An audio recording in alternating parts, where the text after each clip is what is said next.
You ever feel your heart stop without dying? That's what it felt like when I saw the photo. One long wooden table, all smiles, candles glowing, turkey carved just right. The caption, full house, full hearts. Except my chair was missing. My face was missing. My name wasn't even a ghost in the room. 3 days earlier, my phone had lit up with a syrupy message from my daughter-in-law. "We want you here for Thanksgiving, Mom. The kids can't wait to hug you." She even threw in a heart emoji. Foolish me, I believed it. I booked the flight with my own money, pressed my good cardigan, even wrapped up a tin of chocolate truffles she once pretended to like. I wanted to be wanted. That was my first mistake. So there I was at Gate 3A Minneapolis, St. Paul Airport, suitcase by my side, coat folded neat over one arm. People rushed past with balloons, flowers, signs scrawled with "Welcome home." Little kids jumped into their grandparents' arms. Strangers cried in each other's shoulders. Everyone was being claimed. Everyone but me. I checked the board. Flight 214 from Boston arrived. Baggage claim. 42 minutes ago. I reread the text. "We'll be there. Kids can't wait to see you." Nothing. Not a call. Not even a curt running late. Just silence so loud it rang in my ears. At some point I pulled out my phone, desperate for proof I still belonged somewhere. The notification that blinked wasn't a call. It was social media. And there it was, my son Greg in the navy sweater I mailed him last Christmas, his wife smiling wide with a glass of wine, the kids holding sparklers around the turkey. A pie on the table. Not mine. Their caption, "Our family, our blessings, our joy." No space for me. No seat. No slice. Just erasure.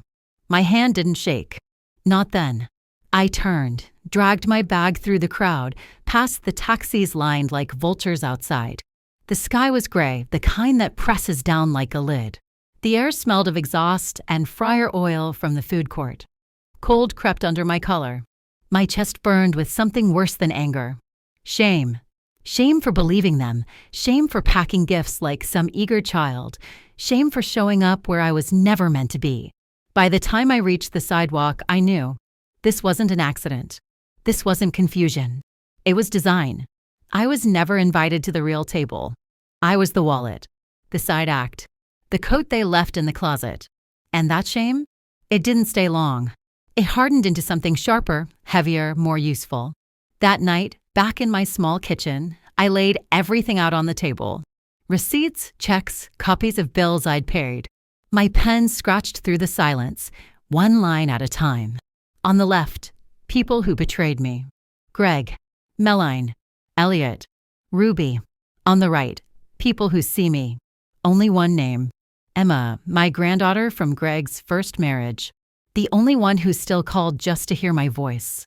I stared at those lists until the ink dried thick. Then I whispered into the empty room, "They think I'll keep paying for my own erasure." I closed the notebook slow, like sealing a coffin. Because that was the night something in me shifted. That was the night I stopped waiting to be wanted. That was the night I began planning. And the first move?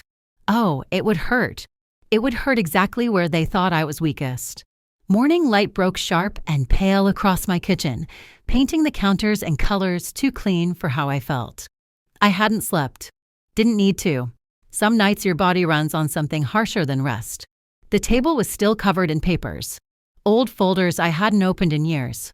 Copies of checks, repair invoices, tuition receipts, even a damn preschool deposit I'd covered for Greg back when he swore he'd pay me right back. I smoothed each page with the flat of my palm. The weight of them was heavy, not just in paper, but in decades. I pulled up the thickest folder. House. The down payment I gifted them, $40,000 pulled from my retirement. No strings, I'd written in the letter that sat stapled to the deed. "Because you're my son." I whispered the words out loud, let them taste like rust on my tongue. I slid the letter back in. Then I wrote one line on a blank page, "Never again." By 9 sharp, I was dressed in pressed slacks and my navy coat. The one with buttons you fasten slow when you mean business. I drove to the bank in silence, radio off, the hum of the road steady as a war drum. Inside, the air smelled like printer ink and too much air freshener. A young teller smiled too politely, the way people do when they think old means weak. "Good morning, Mrs. Wexler. How can we help you today?" I looked him dead in the eye. "I want to speak with someone about my accounts. All of them." Minutes later, I was in a glass-walled office with a woman named Natalie. She looked like she ate almonds for lunch and ran yoga at sunrise. Fine. I wasn't here to make friends. "What can I do for you today, Mrs. Wexler?" "I want every automatic transfer stopped. Every tuition payment, every car insurance, every grocery subsidy, every wire set to run. Effective immediately." Her eyebrows lifted. "All of them." "Yes, all." She tapped on her keyboard. I watched her face shift as the screen filled with rows of scheduled withdrawals. My sacrifices lined up like soldiers, obedient and endless. "You have quite a few," she said carefully. "Several to family members and a power of attorney on file granting your son Gregory revoke it." She blinked. "Excuse me, revoke it today. No one touches my accounts but me." For a second, she just stared. Maybe she expected a trembling voice, an explanation dripping with guilt. What she got was steel. She nodded once. "Understood. We'll file the revocation today. I'll notarize it myself." The printer hummed, spitting out forms. I signed each line slow, deliberate, like carving initials into stone. When it was done, she slid the folder across. "Everything suspended. You're sole controller now." Sole controller. Damn right. I left the bank lighter, though my spine felt heavier. Control is weight, but it's the kind that strengthens you, not drags you down. Next stop was Lena's house. She wasn't a close friend, but she was sharp, retired probate clerk, the kind of woman who could smell a forged document from across the room. We'd played bridge once a month until my knees gave out. She opened the door, hair pulled tight, lemon cleaner in the air. "I brought papers," I said. She didn't ask why, just waved me in. At her table, I laid it all out, deeds, receipts, power of attorney copies. She skinned, lips pursed. "You gifted the down payment. No strings. That's theirs now. I know, but you're not powerless. Bank accounts, wills, beneficiaries, medical directives, you can cut them out of every future they've been planning on." That word cut, it fit. Sharp. Final. Clean. She gave me a checklist, neat and brutal. "Follow this, and they won't see a dime more than you want them to." I folded it in half, slid it into my purse like a weapon. Back home, I brewed coffee in my smallest pot. Just 1 cup. The smell filled the kitchen, bitter and grounding. I sat at the table where Carl once did his homework, his legs too long for the chair. I remembered him then, bent over his math sheet, asking me for help. I almost softened. Almost. Then I remembered the laughter behind the wooden fence, the words that split me open. Why is she even still alive? The cobbler dish was already washed and put away. Clean. Empty. Like my patience. I pulled out my notebook. Wrote 2 more lines beneath the lists I'd made last night. Step 1, revoke power. Done. Step 2, freeze cards. Soon. I underlined soon 3 times. Because the next move would come at the exact moment they thought I was powerless. And oh, it would land like a stone through glass. I leaned back in my chair, sipping the last of the coffee. For once, the silence around me wasn't heavy. It was mine. The trick to revenge is timing. Too early and they wriggle free, too late and the damage dulls. No, you wait until their guard is down, until their pride swells fat in their throats. Then you cut. I circled the date on my calendar with a red pen. Their flight day. Departure 10:45 a.m., Los Angeles. Check-in 2 hours earlier. That meant by 8:15 a.m. they'd be lined up at the counter, bags tagged, kids buzzing about sea turtles and hula shows. And that was when my finger would land on the button. Freeze. For 3 nights I rehearsed it. Not out loud, not with fanfare. Just me at the kitchen table, clicking the mouse, reading the little confirmation box. "Are you sure you want to disable all linked cards?" Yes. Hell yes. On the morning itself, I woke before dawn. The air in my house was sharp, the kind that stings your lungs. I boiled water for tea lavender, James's favorite. The steam curled in the air, soft and steady. My hands didn't tremble. Not once. At exactly 8:14 a.m., my phone buzzed. A group message from Nathan. At the gate. Kids are ready for paradise. Thanks for everything, Mom.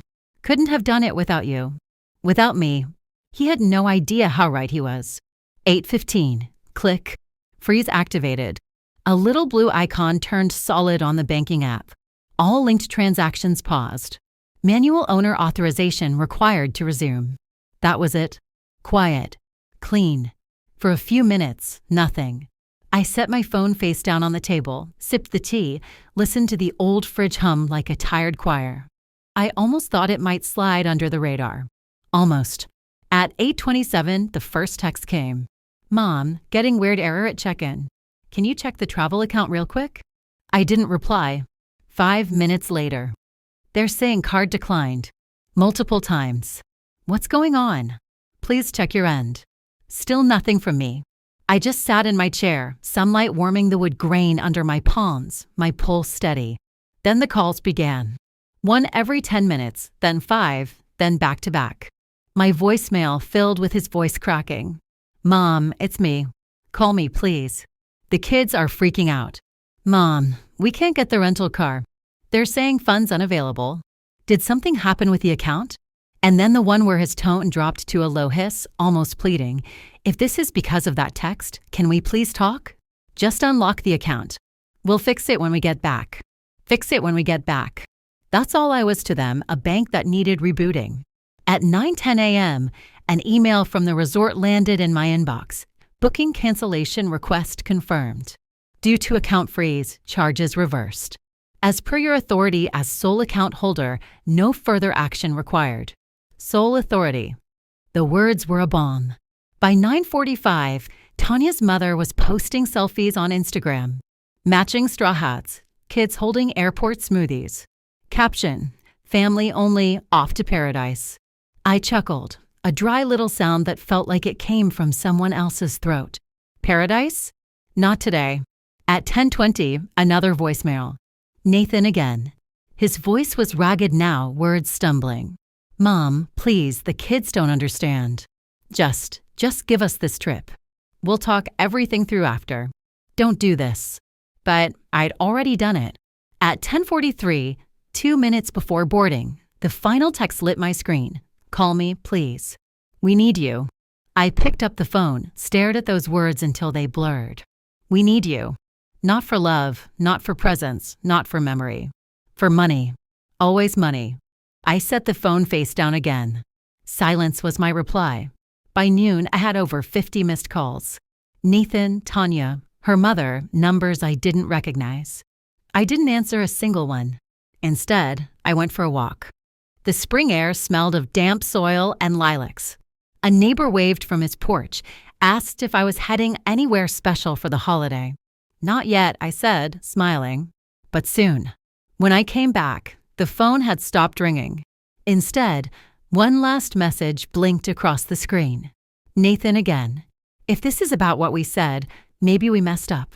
The kids are here. They're excited. We can still fix this. Please unlock the account. We promise to talk when we get back. I laughed then. Short, sharp, final. They wanted the vacation first. The apology could wait. Not anymore. I poured myself another cup of tea, sat by the window, and whispered into the quiet, consider this my boarding pass. Because their paradise had just been grounded. Revenge has flavors. The first strike is bitter, sharp enough to sting their pride. But the next one, oh, it's sweet. Sweet because it doesn't just bruise them in private, it rots the fruit they've been showing off to the world. 2 weeks after I froze their little vacation dreams, I was sipping coffee at my kitchen table when the newspaper fell open to a photo I almost didn't recognize. My daughter, Hannah, hair glossy, smile wide, standing on a stage with a woman I had never seen before. The headline, Healing from Nothing, CEO credits mother's sacrifice for her success. Mother. That word snapped my spine straight.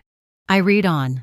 Hannah, my flesh and blood, the girl I'd carried, fed, sacrificed for, was telling a crowd that she grew up in foster homes, that her mother had died before she turned 7, that she owed everything to the angel woman standing beside her, silver hair, pearl earrings, soft eyes like she'd stepped straight out of a Hallmark commercial.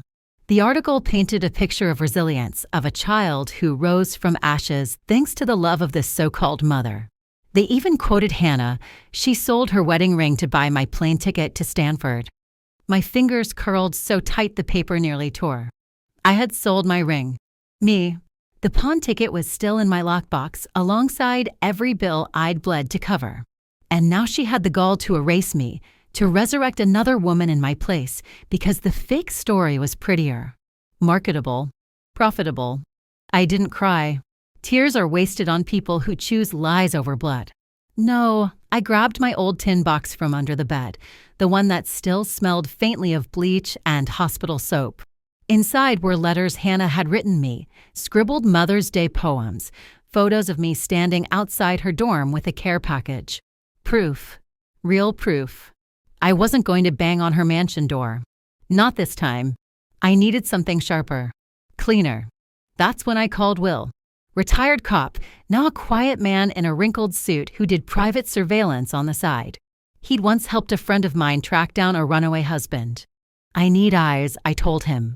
On someone who thinks I'm dead. He didn't laugh. Just nodded. A week later, he dropped a folder on my table. Her new mother, he said. Name's Margaret. No record of adoption. No mention in any foster system. History's dirtier than a mechanic's rag. Inside were photos. Margaret smiling beside Hannah at galas, clutching her hand at book signings. But there were other photos too. Grainy shots of her in a dingy motel, makeup smeared, eyes hollow. Bankruptcy filings. A son who had died in state care from untreated asthma. This wasn't a saint. This was a woman desperate to be seen. And Hannah? She'd bought her. Hired her like a prop. My chest burned hot, not just from rage but from clarity. It wasn't enough to know. The world needed to know. So I started small. I drafted an email to every sponsor listed on Hannah's website. Attached the letter she wrote me the night she got into Harvard. Mom, I got in. Without you, I'd be nothing. I'll make you proud. I attached the photo of me outside her dorm. The poem about me being her mountain. And one line at the bottom. If you're investing in a story about a mother's death, you should at least know she's still alive. Click. Send. One by one. At first, silence. Then a ripple. An anonymous account on Twitter posted my letter. Reddit threads lit up. Podcasts picked it apart. By the third day, headlines screamed, "The dead mother is alive." But what cracked everything wide open wasn't my letter. It was the video. The neighbor across from Hannah's mansion had a doorbell camera. It had caught the day Hannah shoved me off her porch, the bag of oranges spilling down the steps, me sprawled on the pavement while she didn't even look back. The footage hit the news like a lit match in gasoline. 10 million views in 2 days. Hashtags blazed. Hashtag justice for the real mom. Hashtag oranges don't lie. Sponsors fled like rats off a burning ship. Wellness brands, yoga companies, even the beauty line she'd fronted. Stocks nosedived. Comment sections filled with venom. If this is how she treats her real mother, what kind of healing is she selling? She replaced her mom like a prop. Disgusting. I believed in her. I feel duped. And me?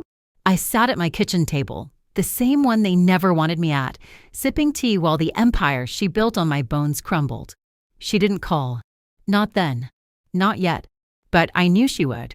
Because when liars fall, the first hand they reach for is the one they once pushed away. And I'd be ready. The first cracks had split her porcelain mask. But I wasn't done. Cracks can be patched. I wanted collapse. Will came back 3 days after the video went viral. He didn't bother with pleasantries. Just dropped another folder on my table, thicker this time, smelling faintly of cigarette smoke. Your daughter's new mama, he said. She's no stranger to this game. Inside were clippings, court records, grainy photos spanning 20 years. The name on the stage was Margaret, but she'd been Deborah in Ohio and in Florida and Ellis in Nevada. Each alias tied to a different CEO with a story just like Hannah's: tragic childhood, motherless rise, miraculous reunion with a silver-haired saint. Each story ended the same way: donations siphoned, sympathy milked, millions gone. 3 women had cried on stages across the country, thanking her for sacrifices she never made. And 3 companies had quietly gone bankrupt when she vanished with the funds. It wasn't just fraud. It was theater. I stared at one photo longer than the others, her in a backstage dressing room, makeup half smeared, staring at herself in the mirror. Not smiling, not sad, just hollow. Like even she knew the part was rotting her from the inside. She's running the same play with your daughter, Will said. But this time the spotlight's brighter. And sure enough, by week's end, headlines bled. Fake mother vanishes with $5 million from Healing from Nothing Scholarship Fund. Wire transfers routed through Panama. Accounts emptied overnight. She was gone. The press ripped Hannah apart. Not just for lying about me, but for being conned by the woman she paid to replace me. Investors pulled out. Sponsors sued for fraud. Commentators savaged her. If she can't tell her own mother from a grifter, why should anyone trust her brand? And Hannah? She vanished too. No Instagram stories, no TV appearances, no chirpy speeches about resilience. Just silence. Until the phone rang at 3:07 a.m. I was already awake. Sleep had become a visitor that knocked when it pleased. I answered. At first, only breath. Then a voice, small, hollow. Mom. Not mother. Not Joe. Just Mom. The voice of a child, not a CEO. I know it's late, she whispered. I know I don't deserve to call. But I didn't know who else, her words cracked. I'm being sued. The board's gone. The IRS is tearing through everything. They say you have money. There it was. Not love. Not regret. Need. I looked out my window at the orange tree in the yard. The same tree I'd planted from a seed that rolled out of the bag she shoved from my hands. Its branches were heavy with fruit, strong even in the dark. She kept talking. Please, Mom. Just help me fix this. I'll make it right. I'll bring you into the company. I cut her off. My voice came steady low. You remember that day on the porch? Silence on her end. When I came with the oranges. Her breath hitched. Yes, that was the day you closed the door on your mother. And when you closed that door, only one other opened. A pause, then my whisper. The door to hell. Her voice broke. Please, I hung up. The dial tone hummed like a hymn. For the first time in years, I slept. Not peaceful, but released. Because this wasn't the end of my revenge. It was the beginning of hers. The world wasn't done punishing her yet. And I was done saving her. The knock came Sunday afternoon. Loud, insistent. I didn't move at first. But voices carried through the door, Nathan, then Tanya. Mom, open up. We need to talk. I opened just enough to see their faces. Desperate, pale. Tanya's lipstick smudged from crying or pretending to. We're drowning, Nathan said. The kids don't understand. Please, just unlock the accounts. We'll make it right. Make it right? My voice was flat. You mean pay the bills, then forget me again. That's not fair, Tanya started. No. What's not fair is watching you laugh while asking why I'm still alive. Their mouths snapped shut. Silence hung thick. I've already changed everything, I said. Bank, will, trust. You'll get nothing. Nathan flinched.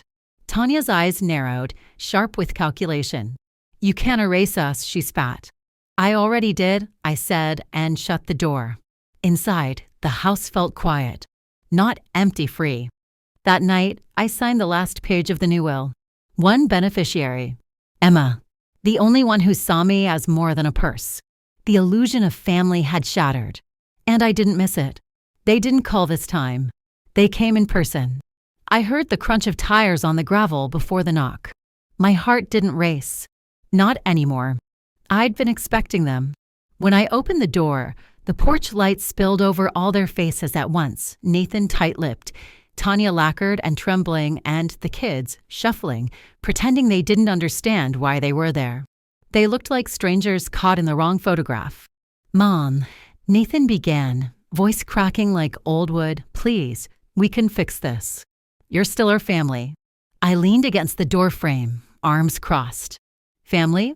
The word came out like smoke. I was family. I held you when you were sick. I covered bills you couldn't face. I kept you fed, housed, clothed. And what did you give me? A chair by the trash at birthdays. Silence at airports. A photo where I didn't exist. He opened his mouth, but Tanya cut in, her voice clipped, the kind she saves for arguments she thinks she'll win. You're being dramatic. Yes, mistakes were made, but you don't cut blood over one bad day. I stepped forward, just enough for the night air to sting my face. One bad day? You think it was one? It was years. Years of being tolerated, not loved. Years of being needed but never wanted. Tanya's eyes narrowed, mouth twitching. This isn't you. You've always been reasonable, helpful, kind. There it was. The script they counted on. The role I was meant to play, quiet benefactor, endless well. I let the silence stretch, then smiled cold. Maybe this is me now. Maybe I've finally stopped being useful to people who dance on my grave if it meant another deposit cleared. The kids shifted uncomfortably. Ruby looked down at her shoes, laces untied, shoulders hunched. I saw the flicker of shame, maybe recognition. But she didn't speak. Not yet. Nathan tried again, softer this time. We don't want to fight. Just unlock the accounts. Give us time. We'll talk it through after. Please. I laughed. Not loud. Just enough for it to sting. There it is. The real reason you're here. Not for me. For money. Always money. The porch light flickered once, buzzing faintly. It made their faces look waxy, desperate. Tanya snapped then, the polish gone. Fine. Keep your money. Keep your bitterness. But remember this, when you're old, when you can't walk these stairs, when you're begging for help, don't expect us to come. I stepped back into the doorway, hand on the knob. I don't expect you anymore. That's the difference. Her eyes hardened. You'll die alone. The words should have cut. They didn't. I let them hang in the air, heavy and ugly, before I answered. Better alone with truth than surrounded by vultures waiting for the body to cool. Nathan's shoulders sagged. He looked suddenly older, weaker, as if he'd finally seen what I had seen years ago, that blood means nothing without respect. He tried one last time, almost a whisper. Please, Mom. We're still your family. I shook my head slowly. No, I was your family. You were my obligation. That contract is over. Then I closed the door. Not slammed. Just shut, clean, deliberate. The lock clicked like a gavel. On the other side, voices rose, pleading, angry, muffled. A chorus of desperation. But to me, it was nothing more than static. I walked to the kitchen, filled the kettle, and waited for the whistle. The night outside pressed against the windows, but inside was calm, quiet mine. For years, I'd been begging for a seat at their table. Tonight, I understood. I never needed it. My table was here, steady, waiting. And the final move, the one they'd never see coming, was already in motion. Because revenge doesn't always roar. Sometimes it sits quietly, drinking tea, while the world that betrayed you falls apart outside your door. Moving day came quiet, without ceremony. No balloons, no tearful send-off, no relatives standing on the porch pretending they cared. Just two movers, efficient and polite, carting boxes out of the house I had lived in for 43 years. I walked through each room one last time. Not to cling, those days were over, but to mark the ending. The guest room where I'd once folded tiny clothes. The hallway where Nathan's height marks still hid under layers of paint. The kitchen where I cooked meals they no longer came to eat. Each space gave back a memory, and I answered with nothing but silence. I left a single envelope in the top drawer of the hallway table. Inside, one key and a note. This house taught me everything. Thank you. That was all it deserved. The new apartment smelled of fresh paint and lemon cleaner. Brick buildings, tidy flower beds, a bench under a maple tree. Smaller, yes, but honest. No ghosts lurking in corners. No echo of voices asking why I was still alive. Just light. Clean light. The first thing I unpacked was the kettle. The second, Ruby's drawing a woman at a chessboard down to 2 pieces, still winning the game. I hung it by the window where the morning sun would strike it every day. That night, Ruby came. She carried a school bag and a jar of jam, shy but determined. We sat at my little table eating warm banana bread, the air thick with cinnamon and new beginnings. "Is this what peace feels like?" she asked, crumbs dotting her chin. "Not all of it," I said. "But a corner of it, yes." She grinned, wide and real. And for the first time in years, I believed in the word family. Not because of blood, but because of choice. Weeks passed. The house sold. The trust became ironclad. Every document sealed, every account stripped of their names. The money I'd saved didn't sit idle. I wrote a check to the women's shelter on Greenway Avenue, the place that once saved me long before my children thought me disposable. I handed it to the director myself. Her eyes filled with tears. Mine stayed dry. I had no grief left to spend. When I returned home, my new home, the kettle whistled softly. I brewed tea, placed one orange on the windowsill, and sat down with a calm I had never known. Later that night, a letter slid under my door. Nathan's handwriting. "Mom, I don't know how to fix this. I'm sorry. Ruby says you look stronger now. Maybe she's right. I hope one day you'll let me try." I folded it once and placed it in a drawer. Not forgiveness. Not refusal. Just storage. Some things don't deserve burning. They deserve to sit quietly in the dark until they fade. On my 73rd birthday, Ruby brought tulips and a handmade card. 2 chairs on a porch, one empty, one holding a teacup.